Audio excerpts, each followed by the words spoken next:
একটি গ্রাম ছিল, নাম সীতাপুর। সেখানে সারদা নামের এক মহিলা বাস করত। তার স্বামী মারা যাওয়ার পর সে দিনমজুরের কাজ করে জীবিকা চালাত। তার একটি মেয়ে ছিল, নাম রানী। সারদা কাজে গেলে রানী স্কুলে যেত। রানী পড়াশোনা শেষ করে যখনই সময় পেত সে মায়ের সঙ্গে কাজেও যেত। যদি সারদা অন্য গ্রামে কাজ পেত তবে রানীকেও সঙ্গে নিয়ে যেত। একদিন কাজ শেষ করে তারা বনপথ দিয়ে বাড়ি ফিরছিল। সারদার খুব ক্ষুধা লাগছিল, তাই সে গাছের নিচে বসে রানীকে বলল, রানীমা, এসো, আগে রুটি খেয়ে নিই। রানী বলল, হ্যাঁ মা, আমারও খুব ক্ষুধা পেয়েছে।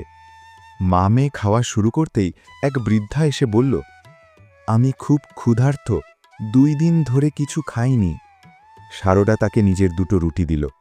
বৃদ্ধা তা খেয়ে বলল, আমার এখনও ক্ষুধা আছে, আরও দাও।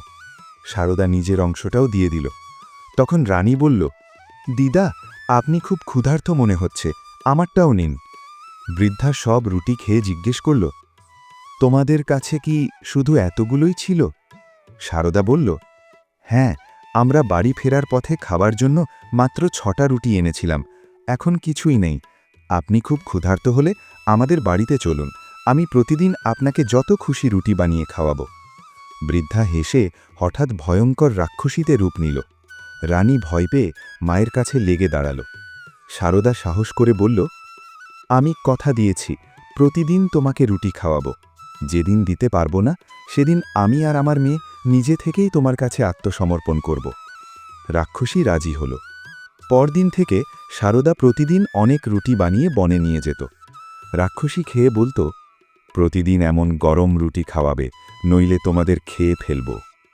এভাবে অনেক দিন চলল। একদিন রানী বলল, মা, আজ আমাদের কাছে আটা বা টাকা কিছুই নেই, এখন কি হবে? ঠিক তখনই রাক্ষসী তাদের বাড়িতে এলো। সারদা মেয়েকে জড়িয়ে ধরে বলল, আজ তুমি আমাদেরই খেয়ে নাও। হঠাৎ রাক্ষসী দেবীতে পরিণত হল। দেবী বললেন, আমি তোমাদের পরীক্ষা নিচ্ছিলাম, তোমরা নিজের ক্ষুধা ভুলে আমাকে খাইয়েছ এবং কথা রেখেছ, আমি খুব সন্তুষ্ট। এরপর দেবী হিরে, টাকা ও সোনার মুদ্রার স্তূপ তৈরি করলেন এবং একটি জাদুর লাঠি দিলেন। বললেন, এই লাঠি ঘোরালে অসংখ্য রুটি তৈরি হবে, এগুলো গরিবদের মধ্যে বিলিয়ে দেবে। সারদা নতুন বাড়ি বানাল এবং প্রতিদিন জাদুর লাঠি দিয়ে রুটি বানিয়ে গরিবদের খাওয়াতে লাগল। মা মেয়ে সুখে জীবন কাটাতে লাগল।